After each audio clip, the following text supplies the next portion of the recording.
شروع اللہ کے بابرکت نام سے جو بڑا مہربان نہایت رحم والا ہے۔ یونان میں ایک بادشاہ حکومت کرتا تھا۔ وہ بڑا نیک دل اور دانش مند تھا، اسی لیے عقل مندوں اور حکیموں کا بڑا قدردان تھا۔ خود بھی بہت بڑا عالم تھا اور عالموں کی بہت زیادہ قدر کرتا۔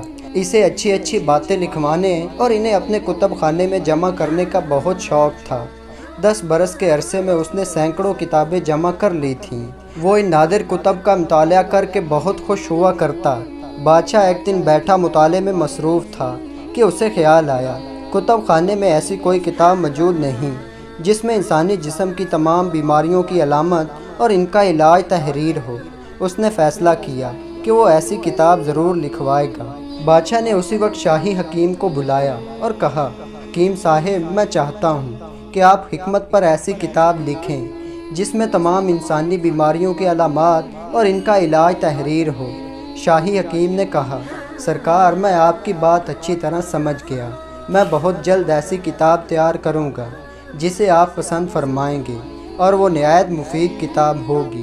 یہ کہہ کر جناب حکیم نے بادشاہ سے اجازت لی اور رخصت ہو گئے۔ بادشاہ کو دلی طور پر خوشی ہوئی کہ یہ کتاب نہ صرف اس کے کتب خانے کی زینت بنے گی بلکہ آنے والی نسلوں کے لیے بھی رہنما اور مفید ثابت ہوگی۔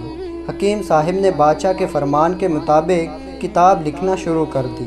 سب سے پہلے انہوں نے ایسی تمام بیماریوں کے نام اکٹھے کیے جو انسانوں کو لاحق ہو سکتی تھیں۔ اس کے بعد ان کے علاج اور پرہیز لکھنے کا مرحلہ آیا۔ اس سلسلے میں حکیم صاحب نے ان تمام جڑی بوٹیوں کے نام لکھ ڈالے جو بطور دوا استعمال ہو سکتی تھیں۔ ان کتاب کو تیار کرنے میں 1.5 سال کا عرصہ لگ گیا، مگر حکیم نے اسے ایک ہی جلد میں تیار کر دیا۔ کتاب مکمل کر لینے کے بعد وہ دربار میں گیا اور نہایت ادب و احترام سے بادشاہ سلامت کی خدمت میں اسے پیش کیا۔ بادشاہ کتاب دیکھ کر بہت خوش ہوا۔ اس نے انعام کے طور پر ممدوح کو مالا مال کر دیا۔ شاہی حکیم بھی بہت خوش ہوئے۔ انہیں اس بات کی زیادہ خوشی تھی کہ ان کی محنت کا صلہ کہیں زیادہ بڑھ کر دیا گیا ہے، اور دوسری خوشی اس بات پر کہ ان کی کتاب ایک سچے قدردان کے پاس گئی ہے۔ کچھ عرصہ کے بعد وہ قضائے الہی سے وفات پا گئے۔ بادشاہ نے وہ کتاب اپنے مطالعے کے خاص کمرے میں رکھوا دی۔ ایک دن جب وہ فارغ بیٹھا تھا تو اسے اچانک اس کتاب کا خیال آیا۔ اس نے فوراً منگوائی اور اس کا مطالعہ شروع کر دیا۔ بادشاہ کو شروع ہی سے کتاب بہت پسند آئی۔ اسے نہایت آسان اور سلیس زبان میں لکھا گیا تھا۔ بادشاہ نے بیماریوں کے علامات کے بارے میں پڑھا، پھر ان کے آسان ترین علاج کے بارے میں مطالعہ کیا اور جن ادویات کے استعمال میں جن چیزوں کا پرہیز تھا انہیں بھی غور سے پڑھا۔ آخر وہ ایک ایسے باب پر پہنچا جس میں لکھا ہوا تھا کہ کیا کیا چیزیں کھانے کے بعد کن کن چیزوں سے پرہیز کرنا چاہیے۔ اس کے بعد لکھا گیا تھا کہ اگر 2 متضاد چیزیں کھا لی جائیں تو ان سے کون کون سی بیماریاں پیدا ہو سکتی ہیں اور انسان کن کن تکالیف میں مبتلا ہو سکتا ہے۔ یہ باب پڑھ کر بادشاہ بہت حیران ہوا۔ وہ سوچنے لگا کہ بھلا یہ کیسے ممکن ہے 2 متضاد چیزیں کھا لینے سے آدمی بیمار ہو جائے۔ ایک جگہ لکھا تھا کہ اگر تربوز کھا لینے کے فوراً بعد دودھ پی لیا جائے تو شدید درد، کولنگ یعنی انتڑیوں کے درد کا خطرہ پیدا ہو جاتا ہے۔ اسے یہ بات ناممکن لگی۔ اس نے سوچا کہ حکیم صاحب تو اب اس دنیا میں نہیں رہے، ان کے بیٹے کو بلا کر دریافت کیا جائے کہ حکیم صاحب کے دعوے میں کس حد تک صداقت ہے۔ دوسرے روز بادشاہ سلامت نے شاہی حکیم کے بیٹے کو بلایا اور اس سے اس مسئلے کے بارے میں دریافت کیا، کیونکہ وہ خود بھی ممتاز حکیم تھا۔ بیٹے نے کہا، بادشاہ سلامت کا اقبال بلند ہو، آپ کو معلوم ہے کہ میرے والد ایک لائق اور تجربہ کار حکیم تھے۔ انہوں نے جو کچھ تحریر کیا وہ ضرور تجربے کی کسوٹی پر پورا اترے گا۔ بادشاہ نے کہا، ہم اسے آزما کر دیکھنا چاہتے ہیں۔ حکیم صاحب کے بیٹے نے کہا، آپ صبح کسی شخص کو طلب فرمائیں، اسے یکے بعد دیگرے دونوں چیزیں کھلائیں اور پھر اس کا نتیجہ اپنی آنکھوں سے ملاحظہ فرما لیں۔ بادشاہ نے اس کی بات مان لی۔ صبح ہوتے ہی سپاہی ایک صحت مند کسان کو بادشاہ کے دربار میں لے آیا۔ بادشاہ نے حکیم صاحب کے بیٹے کو بھی بلا لیا اور اسے کہا کہ کسان کو پہلے تربوز کھلایا جائے، اس کے بعد اسے دودھ پلایا جائے تاکہ وہ دیکھ سکے کہ واقعی یہ درد کولنگ میں مبتلا ہوتا ہے یا نہیں۔ حکم کی فوری تعمیل ہوئی۔ کسان کو پہلے تربوز کھلایا گیا، اس کے 2 منٹ بعد اسے گرم گرم دودھ پلا کر ایک کرسی پر بٹھا دیا گیا۔ 1 منٹ گزرا، پھر 2 منٹ، پھر 3 منٹ، پھر 5 منٹ، یہاں تک کہ آدھا گھنٹہ گزر گیا، لیکن کسان پر کسی قسم کا کوئی رد عمل ظاہر نہ ہوا۔ جب کسان سے پوچھا گیا کہ تمہیں کسی قسم کی تکلیف محسوس نہیں ہو رہی، تو اس نے کہا، بادشاہ سلامت، میں بالکل ٹھیک ہوں اور مجھے کسی قسم کی کوئی تکلیف نہیں۔ بادشاہ نوجوان سے مخاطب ہوا اور بولا، تمہارے والد نے یہ عجیب بات لکھ دی۔ اب تم نے بھی دیکھ لیا کہ کسان پر ان دونوں چیزوں کا کوئی اثر نہیں ہوا اور وہ بالکل ٹھیک ٹھاک ہے۔ حکیم صاحب کا بیٹا سوچ میں پڑ گیا۔ آخر تھوڑی دیر بعد بولا، بادشاہ سلامت، مجھے 3 ماہ کی مہلت دی جائے۔ اسی عرصے کے دوران کسان میرے پاس رہے گا۔ 3 ماہ بعد میں آپ کے سوال کا جواب دوں گا۔ بادشاہ نے اس کی درخواست منظور کر لی۔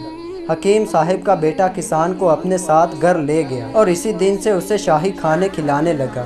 اسے نرم و ملائم کپڑے پہننے کے لیے دیے گئے اور سونے کے لیے بھی نرم اور انتہائی آرام دہ بستر دیا گیا۔ غرض کسان نہایت آرام و سکون کی زندگی بسر کرنے لگا۔ جب کھانے کا وقت ہوتا تو اسے بڑے لذیذ کھانے پیش کیے جاتے۔ کسان نے کبھی سوچا بھی نہ تھا کہ وہ اپنی زندگی میں ایسے عمدہ کھانے کھا سکے گا اور عیش کی ایسی زندگی بسر کرے گا۔ آخر کار 3 ماہ کا عرصہ پورا ہو گیا۔ حکیم نے سوچا کہ اب کسان کے مزاج کا امتحان لینا چاہیے۔ اس نے ایک رات اس کے بستر کی چادر کے نیچے مختلف جگہوں پر گندم کے دانے بکھیر دیے اور پلنگ کے ایک پائے کے نیچے گتے کے موٹے موٹے ٹکڑے کاٹ کر رکھے تاکہ دیکھا جائے اسے نیند آتی ہے یا وہ بے چین ہوتا ہے۔ سونے کا وقت آیا تو کسان اپنے پلنگ پر جا کر لیٹ گیا۔ اس نے محسوس کیا کہ اس کا بستر ناہموار ہے اور اسے کوئی چیز چبھ رہی ہے۔ وہ جس طرف بھی کروٹ لیتا اس کا یہی حال ہوتا۔ کمرے میں اندھیرا تھا، اسے نظر بھی کچھ نہیں آیا۔ اس نے ساری رات بے چین اور بے کل ہو کر کاٹی۔ دن نکلا تو اس نے شکر ادا کیا۔ ناشتے کے وقت حکیم نے کسان سے پوچھا، کہو بھائی، رات کیسی گزری؟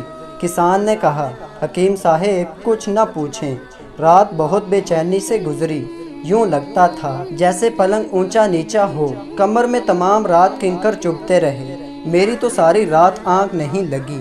یہ سن کر حکیم نے سوچا کہ اب اس کا مزاج بدل چکا ہے۔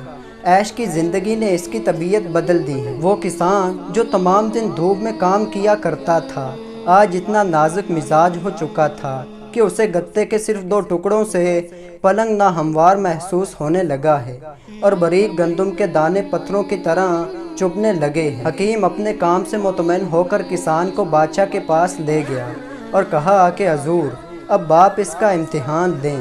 بادشاہ تو اسی انتظار میں تھا۔ اس نے فوراً تربوز اور دودھ لانے کا حکم دیا۔ جب دونوں چیزیں آ گئیں تو کسان کو پہلے تربوز کھلایا، پھر دودھ پلایا گیا۔ ابھی 1 منٹ بھی نہ گزرا تھا کہ کسان کے پیٹ میں شدید درد شروع ہو گیا اور تکلیف کی شدت سے وہ تڑپنے لگا، یہاں تک کہ اس کی حالت غیر ہو گئی۔ بادشاہ اس تبدیلی پر بہت حیران ہوا۔ اس نے حکیم سے پوچھا کہ اس کا کیا سبب ہے؟ اس نے کہا، حضور، بات یہ ہے کہ میرے والد نے یہ نسخے بہت سوچ سمجھ کر لکھے تھے۔ کتاب میں زیادہ تر نسخے بادشاہوں کے لیے لکھے گئے اور جو باتیں تحریر کی گئیں وہ شاہی مزاج کے مطابق تھیں۔